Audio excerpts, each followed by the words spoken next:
Okay, so let's take our rod out. Ugh.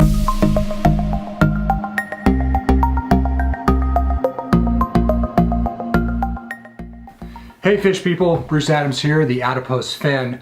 Just a quick, don't let this happen to you. Last season, went fishing late in the season, so kind of mind wasn't into it.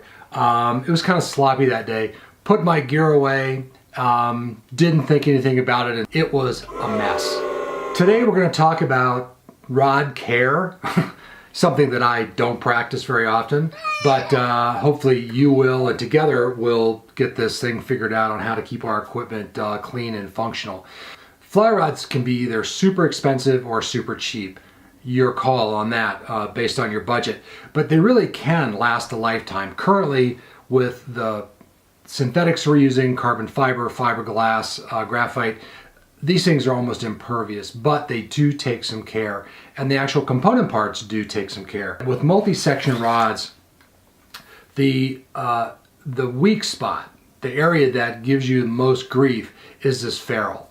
And so the ferrule actually puts the multi-piece rod together. Now, in a previous video where we talked about the parts of the rod, you see how this goes together. You got a male and a female piece. Now, what happens is that you get dirt when you're putting these things together inside of this female part or on the outside of the ferrule on the male part. And as you slide those in, you're basically gritting up and grinding up the inside. Now, once or twice, not a big deal. You do that over a lifetime of a rod, you're going to shorten that life of that ferrule, and this will become a weak point. This will break. So important to keep that area clean specifically, so that when these pieces fit together, there's no grime, there's no dirt put in there. The fit of your rod can be affected by this ferrule if this starts to wear down. So what you don't want to have is this sloppiness as you put your rod together, because eventually it's going to affect the way that the rod bends. It's going to affect the way that you are able to use the rod in the future. So the best way that I've found to keep these guys clean is pretty much common sense, and that is what most of what life is. My secret, and you can't really call it a secret because everybody does it, is just use basic warm water dish soap. When you get out of the field, come home, take 10 minutes. It's a pain, but you still need to do it. Soap and water, and just kind of wipe off the area, specifically the ceramic guides and the snake guides. These parts will corrode over time, and they'll start to catch up on your line. The things that I use, and the thing that I found amazing, because I take it out in the field, is microfiber. It's the new it thing, in that it is mildly abrasive but not scratching, so it won't scratch the finish. You're able to wet it and kind of squeeze it dry, and it makes a really nice wiping cloth. It's great for emergencies like bathroom breaks. It's sometimes easy for hygiene if you're out there and you need to, freshen up for all the fish. The other thing you can do is also use terry. That works, but it sometimes leaves a lot of those little fibers, and it can sometimes get caught if you have any rough spots on your rod at all. So you can use this, but I personally like the fiber, the microfiber. Just plain old dish soap works great. I like Dawn, just because it's at the house. The other thing that I found, and this is something that was really helpful when I pulled my rod out this year, because it was a pit, is that I had stuff that was actually caked on. So what I did was I found a non-abrasive nylon brush or pad and used that to wipe the stuff off. So the caked on mud or whatever kind of organic matter I couldn't actually just wipe off. I had to use this, and the nice thing about it is that it was non-scratching, and it actually left a nice finish. Kind of polished it up. It's a cleaning sponge for cowboy hats, but it just happened to fit the bill. After it's wiped off and clean and dry, it's important to put some type of lubricant on the ferrule parts. Now, that will help it to slide in easier. It will also prevent it from getting stuck, because there's nothing worse than having your rod put together. You're done for the day. You go to break it down because you've got a 3-mile walk, and guess what? It doesn't break apart. So it's nice to have this stuff lubricated.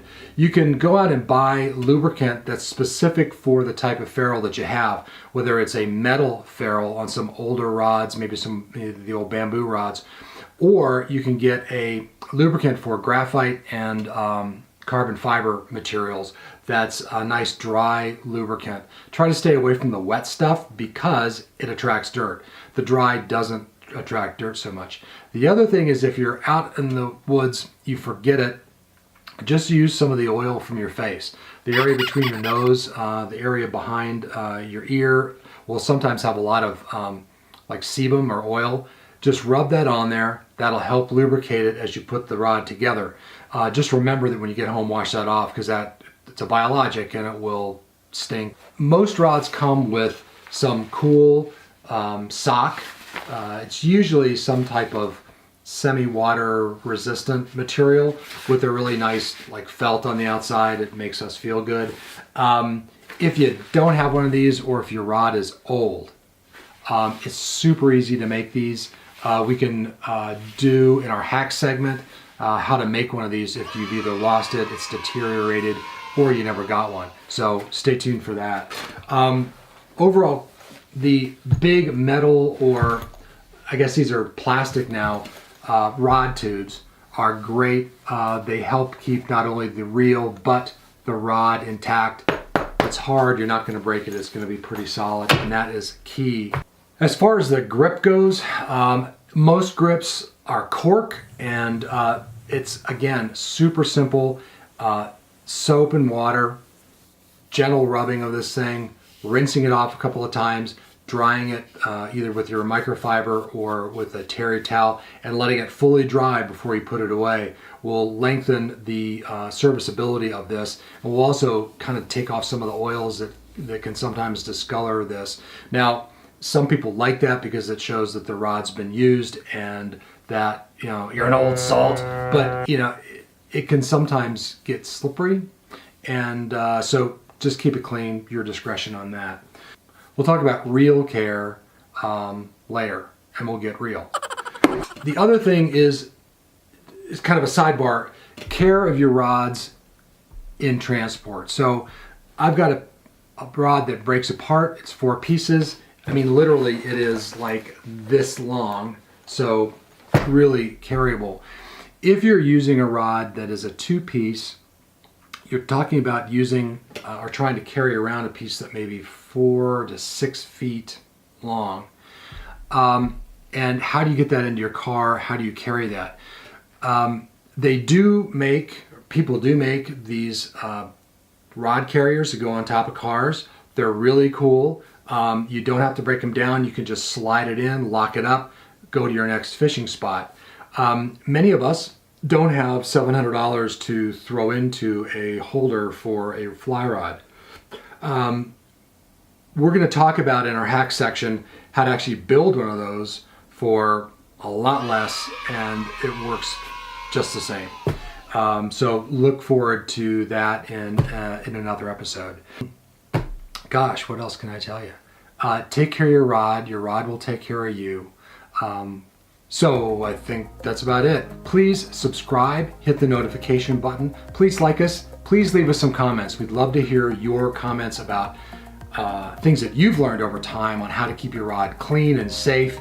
And until next time, let's fish on.